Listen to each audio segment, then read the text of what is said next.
Friends, ಎಲ್ಲರೂ ಹೇಗಿದ್ದೀರಾ? ನಾನಿವತ್ತು ಕೆಸೆಟ್ ಎಕ್ಸಾಮ್ ಬಗ್ಗೆ ಮಾತಾಡ್ತಾ ಇದ್ದೀನಿ.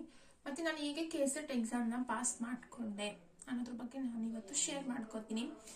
ಕೆಸೆಟ್ ಎಕ್ಸಾಮ್ ಬಂದು ನಾನು ಫಸ್ಟ್ ಅಟೆಂಡ್ ಮಾಡಿದ್ದು 2024 ನಂದು ಯಾವುದೇ ರೀತಿ ಅಂತ ಸ್ಟಡಿ ಇರಲಿಲ್ಲ. ಒಂದು 140 ಏನೋ ಬಂದಿತ್ತು. ನನ್ನ ಸಬ್ಜೆಕ್ಟ್ ಹಿಸ್ಟ್ರಿ ಆಗಿತ್ತು. 140 ಬಂದಿತ್ತು. ಅದು ಯಾವುದೇ ರೀತಿಯಾದಂಥ ಕಟ್ ಆಫ್ ನಿಂತ್ಕೊಳ್ಳಿಲ್ಲ ನಮ್ಮ ಒಂದು ಕ್ಯಾಟಗರಿಗೆ. ಅದಾದ ನಂತರ ಬೇಜಾರಾಯಿತು. ಅಯ್ಯೋ, ಸ್ವಲ್ಪ ಮಾರ್ಕ್ಸಲ್ಲಿ ಹೊರಟೋಗ್ಬಿಡ್ತು, ಒಂದು 12 ಮಾರ್ಕ್ಸಲ್ಲಿ. ಆಮೇಲೆ ನಾನು ಮಾಡ್ಕೊಳ್ಳೇಬೇಕು ಅನ್ನೋ ಒಂದು ಡಿಸಿಷನ್ ಬಂದೆ. ಅದಾದ ನಂತರ 2025 ನೋಟಿಫಿಕೇಶನ್ ಆಗುತ್ತೆ.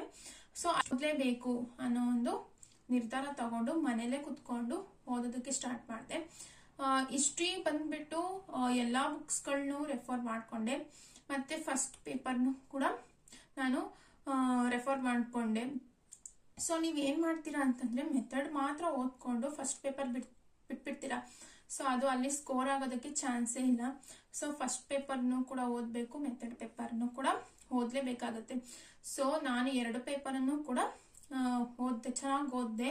ಸೊ ಮಾರ್ನಿಂಗ್ ಬೇಗ ಎದ್ದು ಓದೋವಂಥದ್ದು. ಸೊ ಮಾಡ್ಕೊಳ್ಳೇಬೇಕು ಅನ್ನೋ ಒಂದು ತಲೆಯಲ್ಲಿತ್ತು. ಸೊ ಅದಾದ ನಂತರ 2025 ನೋಟಿಫಿಕೇಶನ್ ಆಗುತ್ತಲ್ಲ, ಅದಾದ್ಮೇಲೆ ಎಕ್ಸಾಮ್ನ ಬರಿತೀನಿ. ಅದಾದ ನಂತರನೂ ಕೂಡ ಬರ್ದಾದ ನಂತರನೂ ಕೂಡ ನಂದು ಆಗಲ್ಲ ಅಂತಾನೆ ಅನ್ಕೊಂಡಿದ್ದೆ. ಯಾಕೆಂತಂದ್ರೆ ಅಷ್ಟು ಟಫ್ ಇತ್ತು ಪೇಪರ್, ಹಿಸ್ಟ್ರಿ ಪೇಪರು. ಸೊ ನಂದು 104 ಅಷ್ಟೇ ಸ್ಕೋರ್ ಆಗಿದ್ದು. ನಾನು ಎಷ್ಟೆಲ್ಲ ಸ್ಟಡಿ ಮಾಡಿದ್ದೆ ಇಷ್ಟಿನ, ಬರೀ 104 ಅಷ್ಟೇ ಅಂಕ ಬಂದಿರೋದ್ರಿಂದ ತುಂಬಾ ಬೇಜಾರಾಯಿತು. ಸೊ ಅದಾದ ನಂತರ ಇಂಗ್ಲಿಷ್ ಬುಕ್ಗಳನ್ನ ರೆಫರ್ ಮಾಡಬೇಕು ಅಂತ ಗೊತ್ತಾಯ್ತು. ಸೊ ಬಿಡಿ, ನಂದಾಗಲ್ಲ ಅನ್ಕೊಂಡು ನಾನು ಸುಮ್ಮನೆ ಆಗ್ಬಿಟ್ಟಿದ್ದೆ. ಮನೆಯವ್ರಿಗೆಲ್ಲ ಹೇಳ್ಬಿಟ್ಟಿದ್ದೆ ನಂದು 160 ನಿಂತ್ಕೊತ್ತು.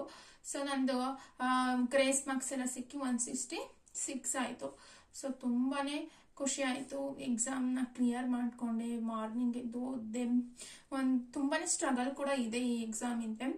ಸೊ ಮಾಡ್ಕೊಳ್ಳೇಬೇಕು ಅಂತ ಓದಿದ್ರೆ ಯಾವುದೇ ಎಕ್ಸಾಮ್ನಾದ್ರೂ ಕೂಡ ನಾವು ಆರಾಮಾಗಿ ಕ್ಲಿಯರ್ ಮಾಡ್ಕೋಬಹುದು. ಸೊ ಸ್ಟಡಿ ಇಲ್ದಲೆ ನಾವು ಪಾಸ್ ಮಾಡ್ಕೋತೀವಿ ಅಂತ ಕುತ್ಕೊಂಡ್ರೆ ಅದು 120, 110 ಬಂದು ನಿಂತೋಗುತ್ತೆ ಅಷ್ಟೇ. ಅದು ಸ್ಕೋರ್ ಆಗೋದಕ್ಕೆ ಚಾನ್ಸೇ ಇಲ್ಲ. ಈಗಂತೂ ಕ್ವಶನ್ಸ್ಗಳನ್ನ ತುಂಬಾ ಓದೋದಕ್ಕೆ ಸ್ಟಾರ್ಟ್ ಮಾಡಿ ಎಕ್ಸಾಮ್ನ ಕ್ಲಿಯರ್ ಮಾಡ್ಕೊಂಡೆ. ನನ್ನ ಸಬ್ಜೆಕ್ಟು ಹಿಸ್ಟ್ರಿ ಆಗಿರೋದ್ರಿಂದ ಪೇಪರು ತುಂಬಾನೇ ಟಫ್ ಆಗಿ ಕೇಳ್ತಾರೆ. ಕ್ವಶನು ಸ್ಟೇಟ್ಮೆಂಟ್ ಕ್ವಶನ್ಸ್ ಇರ್ತವೆ, ಡೈರೆಕ್ಟ್ ಕ್ವಶನ್ಸ್ಗಳು ಸ್ವಲ್ಪ ಕಡಿಮೆ ಇರುತ್ತೆ. ಸ್ಟೇಟ್ಮೆಂಟ್ ಕ್ವಶನ್ಸ್ಗಳಿಗೆ ಓದ್ಬೇಕಾದ್ರೇನೆ ತುಂಬಾನೇ ಕನ್ಫ್ಯೂಸ್ ಆಗಿ ತಪ್ಪಾಕುವಂತ ಸಾಧ್ಯತೆಗಳು ಇರುತ್ತೆ. ನಾನು ಎಕ್ಸಾಮ್ ಅಟೆಂಡ್ ಮಾಡಿದಾಗ 5ರಿಂದ 6 ಒಂದು 4 ಅಂಕಗಳನ್ನ ಕಳ್ಕೊಂಡಿದೀನಿ ಕನ್ಫ್ಯೂಸ್ ಆಗಿ ಯಾವ್ದಾವುದಕ್ಕೂ ಆನ್ಸರ್ನ ಟಿಕ್ ಮಾಡಿ ಮಾರ್ಕ್ ಮಾಡಿರೋದ್ರಿಂದ.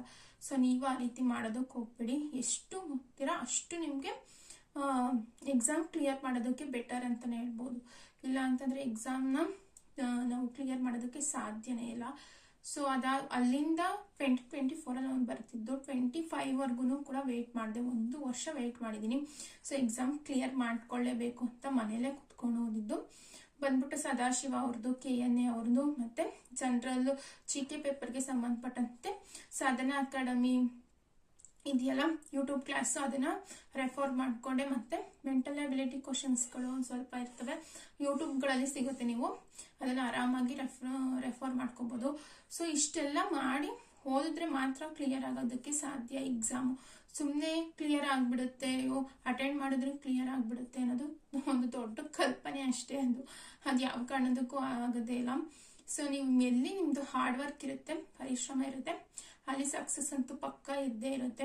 ಸೊ ನಾನಿಷ್ಟೆಲ್ಲ ಓದಿ ತುಂಬಾನೇ ಇದಕ್ಕೆ ಇನ್ವೆಸ್ಟ್ ಮಾಡಿ ಟೈಮ್ ಮತ್ತೆ ಡೇಸ್ ಎಲ್ಲ ಎಷ್ಟು ಇನ್ವೆಸ್ಟ್ ಮಾಡಿದ್ರು, ಕೊನೆಗೆ ನನ್ಗೆ ಎಕ್ಸಾಮ್ ಬರ್ದಾದ್ಮೇಲೆ ನನ್ಗೆ ಅನ್ಸ್ತು ಇದು ಆಗೋದು ಡೌಟ್ ಇದೆ ಅಂತ ಅನ್ಸ್ಬಿಡ್ತು. ಸೊ ಆ ರೀತಿ ನಾವು ಓದಿರೋರಿಗೆ ಆತರ ಅನ್ಸಿದ್ರೆ ಓದಿಲ್ದೆ ಹೋದವ್ರಿಗೆ ಆಗಲ್ಲ ಅಂತಲೇ ಅನ್ಸುತ್ತೆ. ಸೊ ನೋಡಿ, ನೀವು ಏನೇ ಮಾಡ್ಕೋಬೇಕು ಅಂತ ಅನ್ಕೊಂಡಿದ್ದೀರಾ, ಸೊ 2026 ಕಾಲ ಆಗುತ್ತಲ್ಲ, ಈಗಲಿಂದಲೇ ನೀವು ಸ್ಟಡಿನ ಸ್ಟಾರ್ಟ್ ಮಾಡಿ ಅಂತ ಹೇಳ್ತೀನಿ. ಎಲ್ರಿಗೂ ಕೂಡ ಆಲ್ ದ ಬೆಸ್ಟ್.